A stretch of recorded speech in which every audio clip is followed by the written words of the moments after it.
तो इस टाइप के जो क्वेश्चन होते हैं सरफेस टेंशन वाले, तो इसको जो सॉल्व करने का तरीका होता है सिंपल फोर्स बैलेंस करना होता है। इसको सॉल्व करने के लिए मैंने एससी वर्मा का हेल्प लिया है क्योंकि मैं इसी कंसेप्ट का यूज करूंगा। तो सरफेस टेंशन क्वेश्चंस को सॉल्व करने के लिए आप देख रहे हैं यहाँ पे एक सरफेस टेंशन लगेगा और इसी की वजह से सरफेस टेंशन का एक फोर्स एफ यहाँ पे जो है जनरेट हो जाएगा। तो इसका हम दो कंपोनेंट कर लेंगे, एक हो जाएगा एफ एस साइन थीटा और एक हो जाएगा एफ एस कोस थीटा, क्योंकि ये जो है वो एंगल के साथ यानी कि थीटा नॉट है तो यहाँ पे कोस थीटा हो जाएगा क्योंकि एंगल के साथ कोस होता है। और ये जो है वो फोर्स को बैलेंस करेगा mg का, और इधर तो कोई फोर्स है ही नहीं, तो यहाँ पे हम सिंपल फोर्स बैलेंस करते हैं। तो F S sine theta is equal to क्या हो जाएगा, theta naught is equal to क्या हो जाएगा, mg के बराबर हो जाएगा। और एफ एस क्या होता है, यानी कि फोर्स जो होता है सरफेस टेंशन इंटू लेंथ जो होता है, यहाँ पे जेड के डायरेक्शन में लेंथ दिया गया है तो एफ एस इंटू जेड होगा। और साइन थीटा नॉट की जगह पे आपको क्या लेना है, साइन थीटा नॉट की जगह पे D Y by D X लेना है, तो हम यहाँ पे D Y by D X लिख लेते हैं। और यहाँ पे मास इंटू जो है वो एक्सेलरेशन हो जाएगा, तो s into Z into D Y upon D X equals to क्या लिख लेंगे, मास को हम क्या लिख सकते हैं, रो इंटू वॉल्यूम हम लिख सकते हैं, मास को इंटू जी है क्योंकि ऑब्वियस सी बात है रो इजिकल्स टू क्या होता है एम अपॉन वी होता है, तो मास क्या हो जाएगा रो इंटू वी हो जाएगा।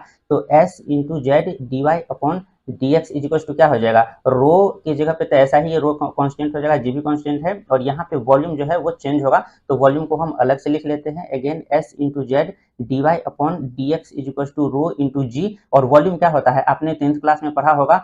L into B into H is equal to जो होता है वो वॉल्यूम होता है, ठीक है। तो यहाँ पे क्या लिख सकते हैं, एल की जगह पे यहाँ पे एक्स दिया हुआ है तो डी एक्स ही हम लेंगे, और वाई है, और यहाँ पे जो है आपका जो हाइट है वो जेड दिया गया है इस डायरेक्शन में, तो ये जेड हो जाएगा। आप बोलोगे कि डी एक्स ही आपने क्यों लिया, तो ऑब्वियस बात है पूरे की पूरी हम एक्स नहीं ले सकते क्योंकि ये चेंज हो रहा है। अगर आप यहाँ से देखेंगे तो ये वाली जो हाइट है वो टोटल एक्स नहीं है, यहाँ से ये डी एक्स है, डी एक्स है, डी एक्स है, और सारा का सारा D x plus D x plus D x मिलकर के सबको इंटीग्रेट करेंगे तो ये एक्स हो जाएगा। तो ये इसलिए मैंने यहाँ पे जो है वो डी एक्स लिया है। तो S into Z D Y upon D x is equal to क्या हो जाएगा, रो इंटू जी इंटू यहाँ पे ये जेड बाहर आ जाएगा और डी एक्स यानी कि dx इंटू वाई हो जाएगा, जेड से तो जेड यहाँ पे कट जाएगा, और dy upon D X equals to क्या हो जाएगा, रो जी अपॉन ये वाला एस नीचा में आ जाएगा तो इसको ऐसे कर देंगे और ये हो जाएगा y dx हो जाएगा, ठीक है। अब हम क्या करेंगे, दोनों ही साथ डिफ्रेंसिएशन कर देते हैं, तो d अपॉन dx इधर भी कर देते हैं और d अपॉन dx इधर भी कर देते हैं, ठीक है।